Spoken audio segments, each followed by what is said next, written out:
Jim Bowie, he was a bold adventuring man. Jim Bowie, battled for right with a powerful hand. His blade was tempered and so was he, indestructible steel was he. Jim Bowie, he was a fighter, a fearless and mighty adventuring man.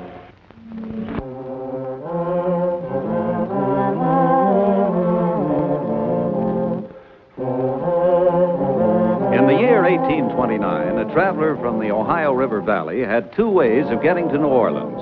Either he traveled down the Mississippi and risked his life and fortune with the river pirates, or he followed the dangerous overland trail known as the Natchez Trace, infested with bandits and highwaymen. Either way, the journey was beset with peril. But to Jim Bowie, whose business ventures took him far and wide, these perils were the natural risks to be encountered in a raw country where only the strong survive.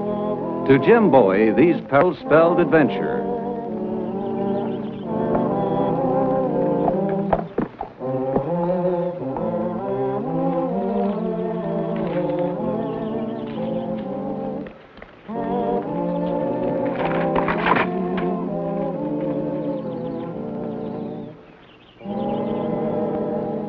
Oh, anybody here?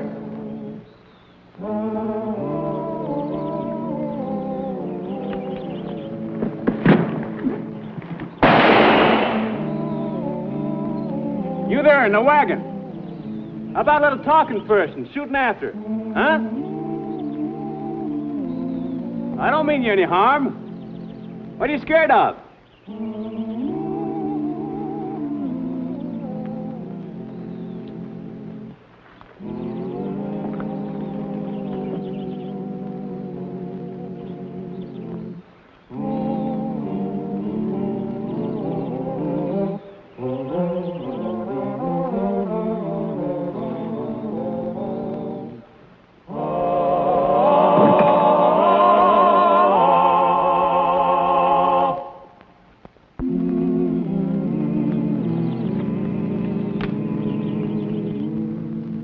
Good bluffing, son.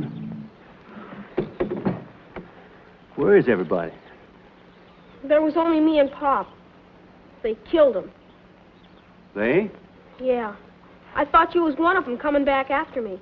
You mean I look like one of the men who killed your father? I don't know. I never saw him. It was still dark when they came last night, and I was asleep in the wagon. I heard their voices and heard them ask Pop if they could sleep by the fire. He said yes, and pretty soon it was quiet, so I went to sleep again. Some shots woke me up, and all I could see was some men riding away on horses. They'd taken Pop's money and shot him. I see. Who buried your father? I did. What's your name, son? Peter Jelkins. I'm Jim Bowie. Where you from? Kettlesboro, Kentucky. I was born in Kentucky, too. Where you heading? Natchez. We was gonna meet my mother. She was kind of sick, so Pa sent her by boat. Oh. Well, just so happens I'm heading that way. You want to come with me? I'm not afraid. I can take care of myself and them robbers, too, if they come back. Well, I wasn't thinking of you. I was thinking of myself. It's kind of scary traveling alone. It's nice to have company. Especially company that can shoot as good as you. How about it, Peter? You want to come with me?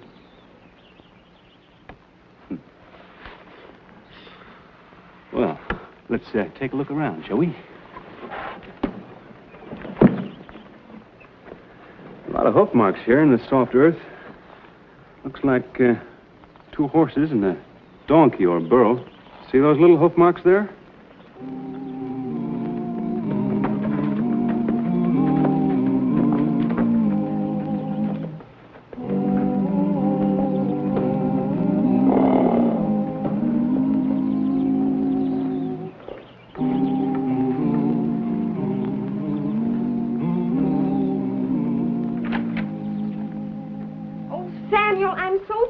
Of hearing your excuses. Obviously, the guide wanted more money. Why didn't you offer it to him? I did. He wouldn't budge a foot further. Well, hawk or no hawk, we can't sit here in the middle of the wilderness forever.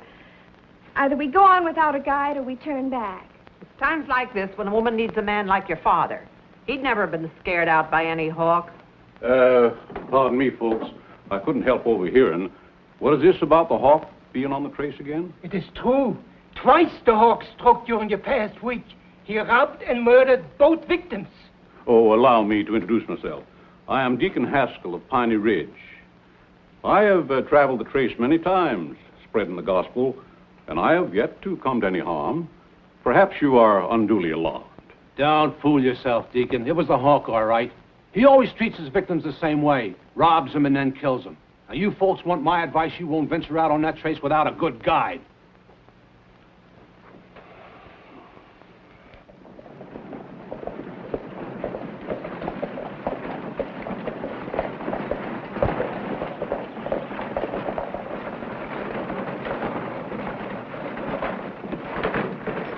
Whoa! Whoa! See what I mean, Peter, about a man moving out west to find some breathing room? Hereabouts, man can't hardly find any hitching space. Come on, let's you and me go in the store and get ourselves some groceries and be on our way.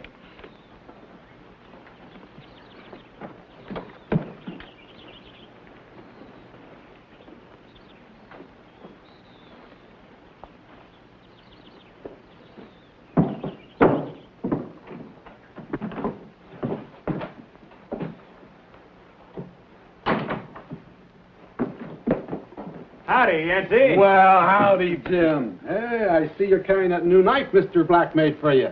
Oh, boy, that sure is a beauty. Yes, sir.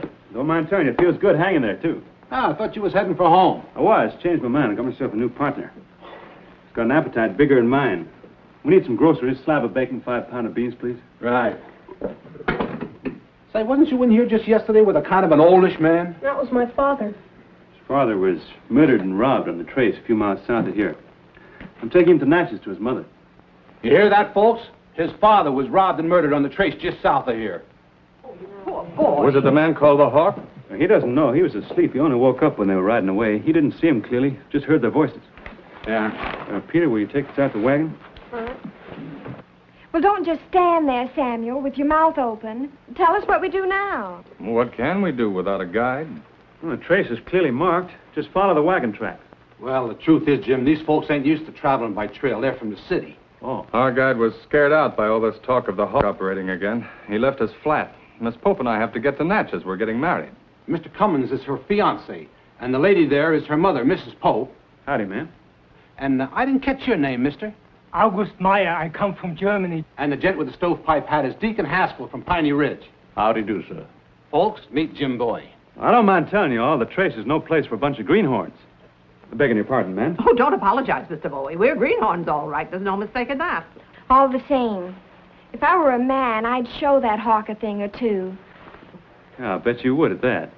Mr. Bowie, as long as you're going along to Natchez, why don't we tag along with you? We'll pay your guide's fees. Well, now, Miss Pope, Please, Mr. Bowie, I have funds with me. It will be a disaster if I lose them. And I have my dowry.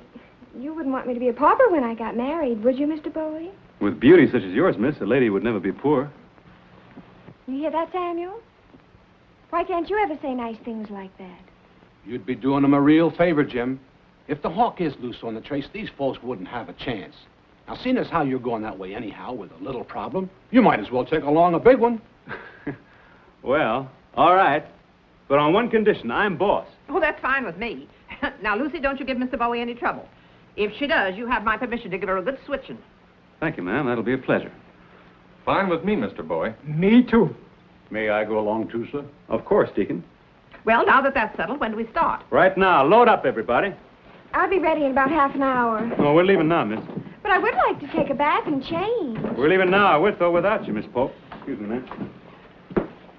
I have a feeling he can give a good hard switching, Lucy.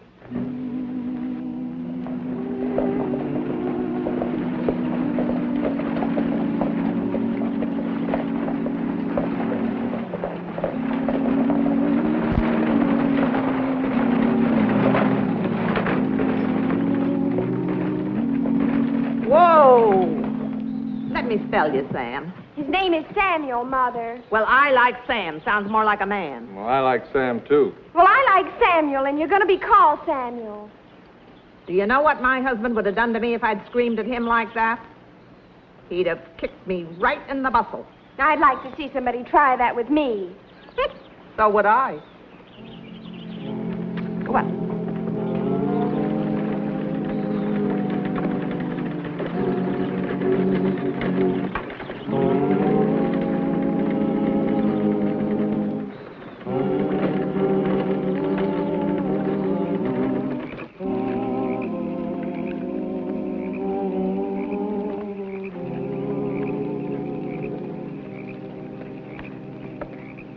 Mother, can't you hurry? I'm so hungry. Oh, you can't cook anything on this till it burns down. It's far enough here to roast the side of a cow.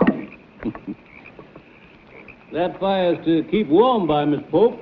In a few minutes, you'll have a small fire to cook over.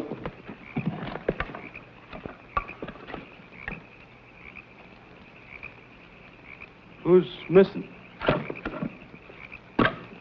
Where's Cummins? I sent him after some bath water for me. I said no one was to leave camp without my knowledge. You want to get your young man killed, Miss Pope? Mr. Bowie, you have such a loud, threatening voice. I'm sure no robber would have the courage to come near us.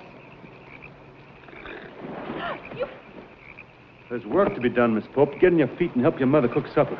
Mr. Bowie, you remind me so much of my dear departed husband. Thank you, ma'am. You grind. Go on, grind.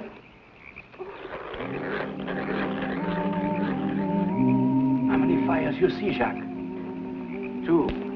Looks like the Hawk has discovered a plump pigeon. Thank you, ma'am. Well, guess about time to turn in. No. Right now. Come on, Peter. You sleep in the wagon.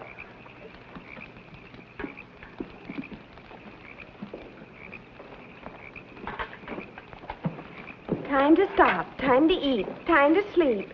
If there's anything I can't stand, it's a bossy man. Well, he's done right well being bossy. Owns nearly the biggest plantation in Louisiana. Really? You better give me your jewelry, Lucy. Where are you going to sleep, Mr. Bowie? Oh, I'll just curl up in the blanket over by the fire. You're not scared, are you? No. You just keep this long gun of yours handy, son, and you'll be all right. Good night, Peter. Good night, Jim. Time you were going to bed too, Lucy, dear. I'll go to bed when I feel like it. Cummins, women are like horses. Have to break them in early and let them know who's boss. I'll get a log for the fire. Horses. I'd like to see somebody try and break me. Oh, go to bed and stop talking like a fool. See her to her tent, Sam. Yes, Mother Pope. Will you go first, Samuel? Oh, of course, dear. For a preaching man, you don't have much to say, Deacon. Well, preaching's for them that need saving, ma'am. I keep the good words for them that needs them. The book says not to cast your pearls where they won't do no good. Meaning no offense, ma'am. But you don't look like a woman that needs no preaching. Mr. Bowie?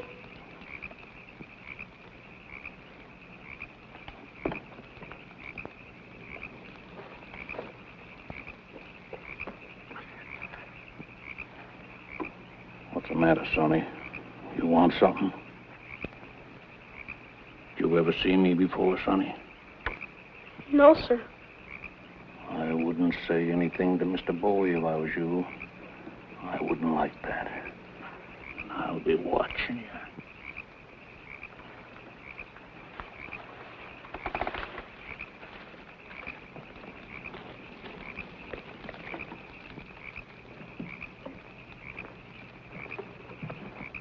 This ought to keep it burning the rest of the night. Mr. Bowie, I'd feel better if you kept this box for me tonight.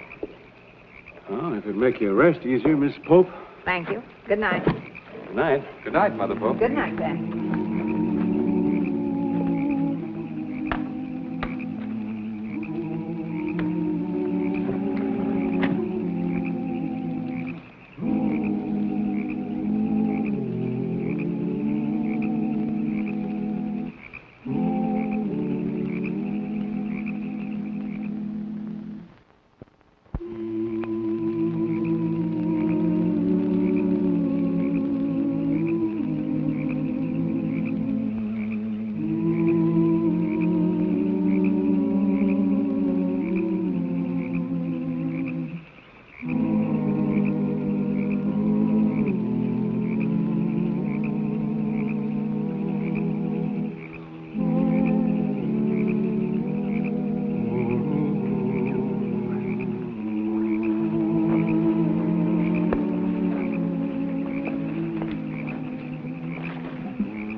I don't know, Mother Pope.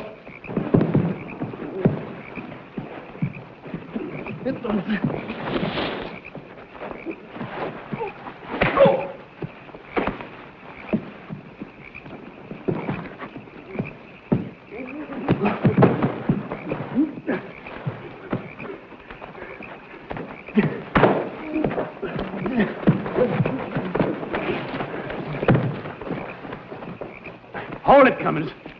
We don't know how many of them there may be out there. We might get trapped. I'm sorry, Bowie. I guess I kind of messed things up for you. Forget it, Deacon. We all bungled this one.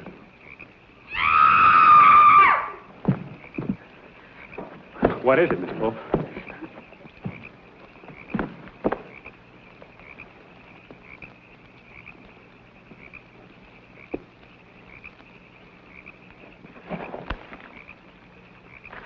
His money belt's empty.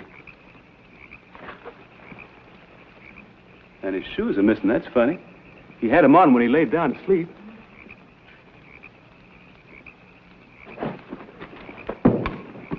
Well, they didn't get the strong box. Although they intended to, that's for sure. They attacked me first. They must have known I was guarding it. But how? Yeah, I wish I knew.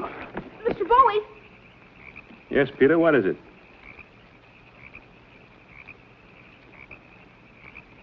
nothing, Mr. Bowie. Well, I'll stand watch the rest of the night. You folks try and get some rest. I don't believe any of us feel very much like sleep, Mr. Bowie. If you'll kick up the fire, why, I'll make us all a cup of coffee. Lucy, fetch some water. Oh, Mother. You heard your mother. Fetch some water. Samuel, get some water for Mother. Yes, dear. Oh, Cummins.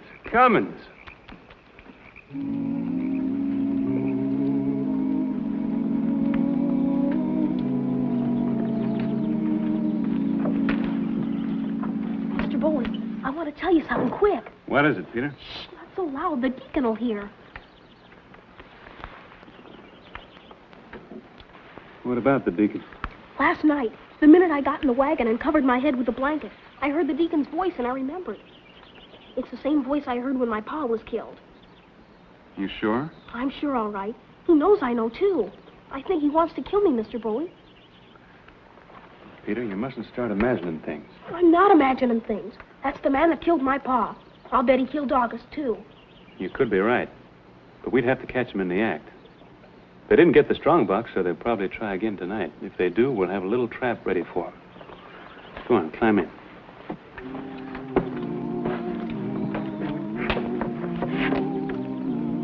Everybody ready? Ready, Mr. Bowie? All right, let's go.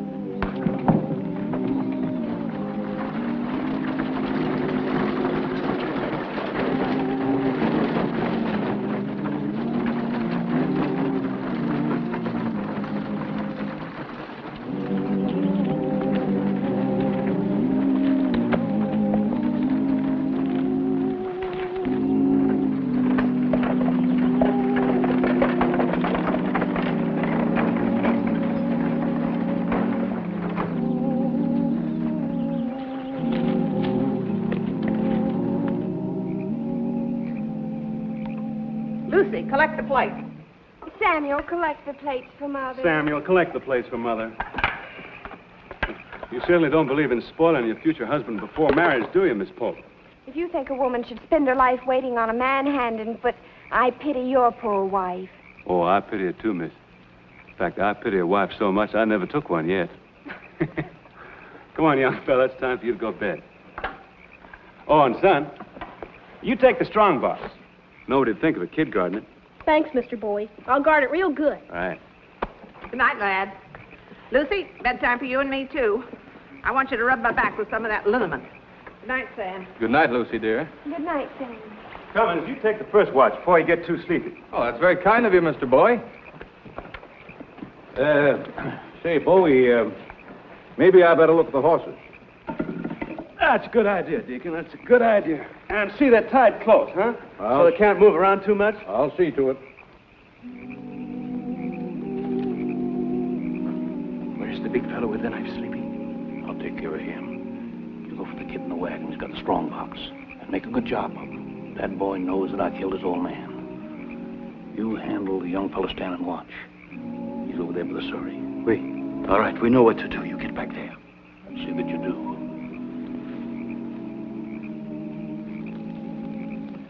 Everything's fine. I hope so.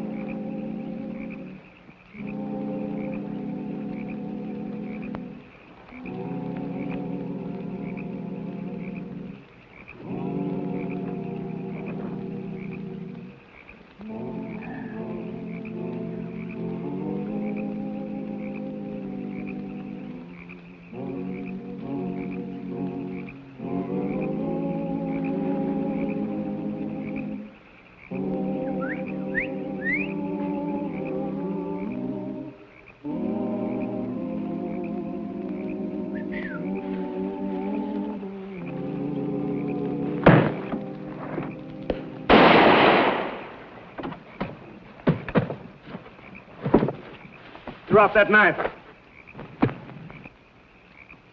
Go on, move.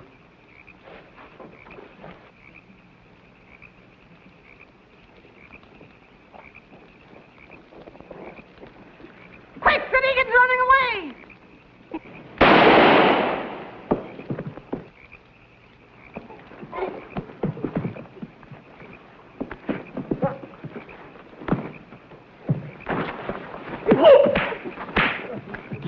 You're no deacon, are you?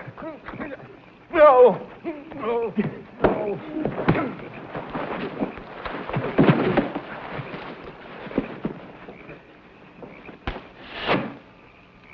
Well, now.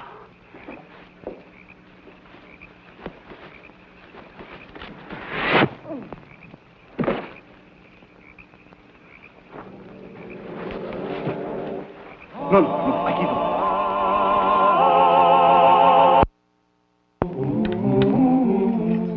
Jim, Yeah? how long will it take us to get to Natchez? You'll be seeing your mother tomorrow night, son. You fellows comfortable? Everybody ready? Get in the back seat, Lucy. Well, I think I'd like to ride in the front seat for a change, Samuel. The name's Sam, and I said get in the back seat.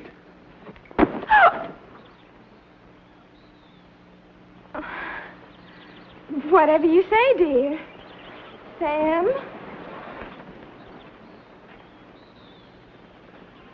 Ready, Mr. Bowie? Yes, Sam, I reckon you are. Come on, up we go.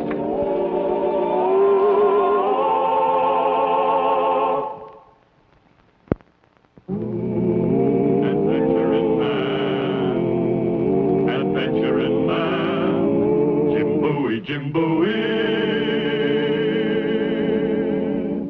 He roamed the wilderness unafraid, from Natchez to Rio Grande.